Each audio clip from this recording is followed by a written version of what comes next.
What's up you guys, my name is David and welcome back to my channel. So I think that this topic is extremely interesting. You may or may not have heard about it before, but the topic I'm covering today is Mandela effects. If you find that you enjoy my content, I would really love it if you like and subscribe. It really helps me out. Anyways, now that we got that out of the way, let's get into it. The Mandela effect is when a collective group of people have a false memory of something. The reason it's called the Mandela effect is because so many people remember Nelson Mandela dying in prison during the 1980s. However, this is not the case. In reality, he passed away in 2013. Many people said that they even remembered news coverage of his death in the 80s. In reality, none of this ever happened. So now let's take a look at some examples. I'm sure you're familiar with the popular board game Monopoly, so the effect comes into play with the Monopoly Man. The Mandela effect here is that many people believe that the Monopoly Man has a monocle, but in reality the Monopoly Man has no monocle. Another example which honestly just blew my mind is the Pikachu one. So Pikachu never had the black detailing at the end of his tail. His tail was always solid yellow. Honestly, I love Pokemon and I could have sworn that the end of his tail was black. There's so many other examples, like you know that famous line in Snow White, "Mirror, mirror on the wall"? Well, that line is actually "Magic mirror on the wall." That's kind of freaky though, because I've been saying "mirror, mirror on the wall" for my whole life. And you know how there's 50 states in the US, right? Well, many people, including myself, remember there being 51. Another popular example is Curious George. Many people remember him having a tail, but in reality, he has no tail. This next one is probably the most famous Mandela effect. You know that famous line from Star Wars when Darth Vader tells Luke that he's his father? Well, many people remember that line as "Luke, I am your father," but the reality is that that line was really, "No, I am your father." Many theories suggest that as time goes on, our consciousness shifts into different realities, and this is what causes people to find certain things different or out of place.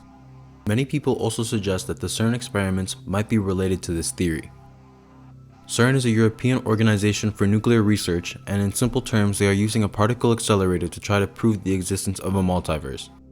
Although these experiments are done carefully and under close supervision, there are many that believe that meddling in these sorts of things can have strange effects.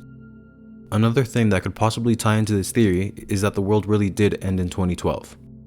This theory stipulates that the world ended in 2012, and ever since then we are living in an alternate reality that is similar to the reality that we lived in pre-2012. Although this whole theory is quite outlandish, it's just one possible explanation for the Mandela effect. I personally find this theory to be a little bit far-fetched. Out of the two theories, I found that this next one is the most plausible.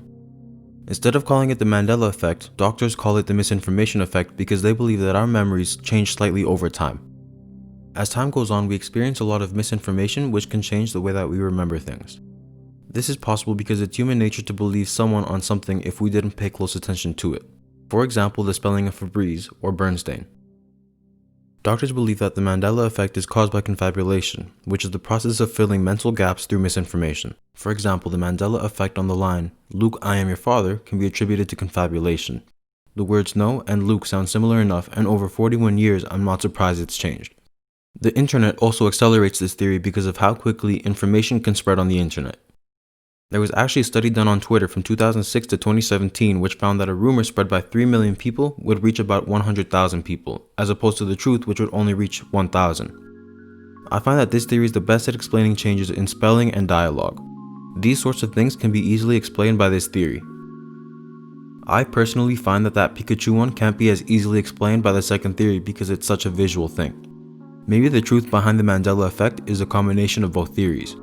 As always, if you enjoyed the video, make sure to like and subscribe. Also, let me know down in the comment section below what you think. Which Mandela effect has blown your mind? What do you think of these theories?